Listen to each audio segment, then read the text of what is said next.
Bismillah. Welcome to Huda Light, the channel where we explore the history and lives of legendary Muslims.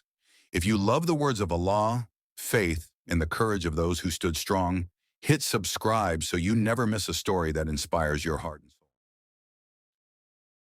Introduction.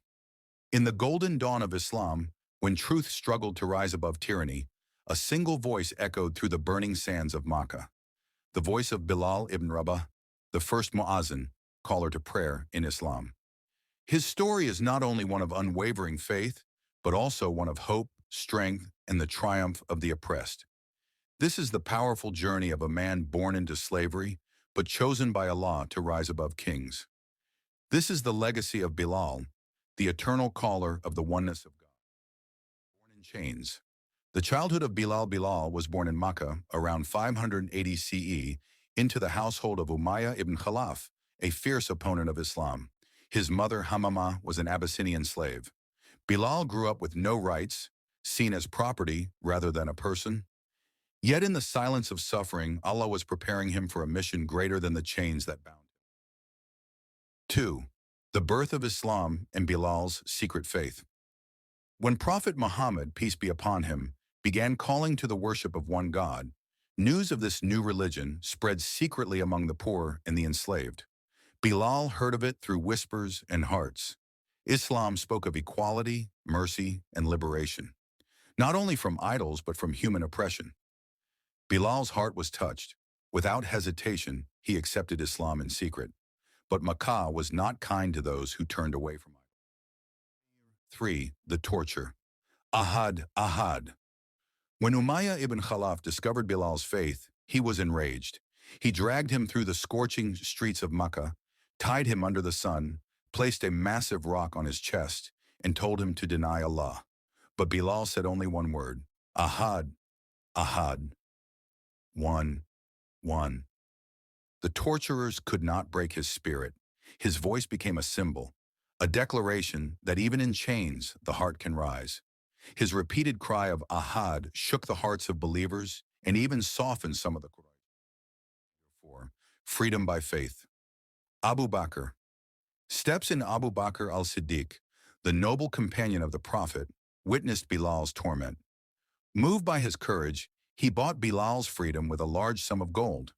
When Umayyah tried to mock Abu Bakr, saying, "You bought a useless slave," Abu Bakr replied, "He is more valuable to me than gold." Bilal was finally the first muezzin of Islam. When the Muslims migrated to Medina, Bilal was always near the Prophet. When it was time to call the people to prayer, the Prophet chose Bilal as the first muezzin of Islam. With a powerful, beautiful voice, Bilal would climb to the highest point and call, Allahu Akbar, Allahu Akbar. His adhan became the heartbeat of the Muslim Ummah. It was more than a call. It was a reminder of the journey from slavery to leadership. Battlefields and brotherhood. Bilal was not only a muezzin, he was a warrior of faith.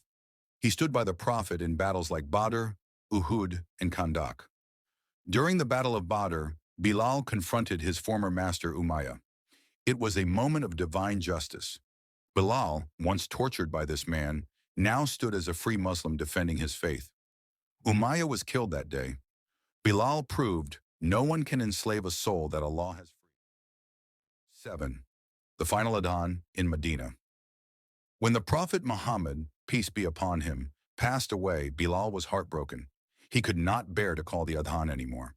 Every time he said, Ashhadu anna Muhammadan Rasulullah, tears would flood his eyes. He left Medina and moved to Syria, joining the Muslim army under Caliph Umar ibn Khattab. Years later, when he returned to Medina, the people asked him to call the adhan one last time.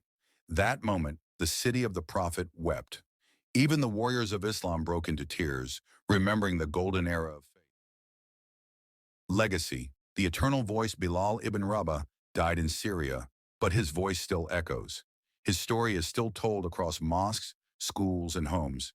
He became a symbol of faith under fire, equality among believers, the victory of the oppressed. He was a black man in a time of tribalism. He was a slave in a world of kings. But in Islam, he became one of the most honored names, remembered in both heaven and earth. 9. Lessons from Bilal's life. Tawheed is worth every sacrifice. Bilal's ahad reminds us of the power of La ilaha illallah. Racism has no place in Islam. The Prophet said of Bilal, "I heard the sound of your footsteps in paradise. Your past doesn't define you. Allah can raise you, even if the world wants to keep you low." Conclusion. Bilal ibn Rabah's life is more than a story. It's a living sermon, a lesson to the youth, to the broken, to the oppressed, and to those looking for purpose. If Bilal, born a slave, can become a symbol of Islam, then what excuse do we have? Let his voice be heard again, not just in mosques, but in our actions, in our unity, in our stand for justice. Subscribe to Huda Light to discover more inspiring stories from Islamic history. Like, comment your thoughts and share the message.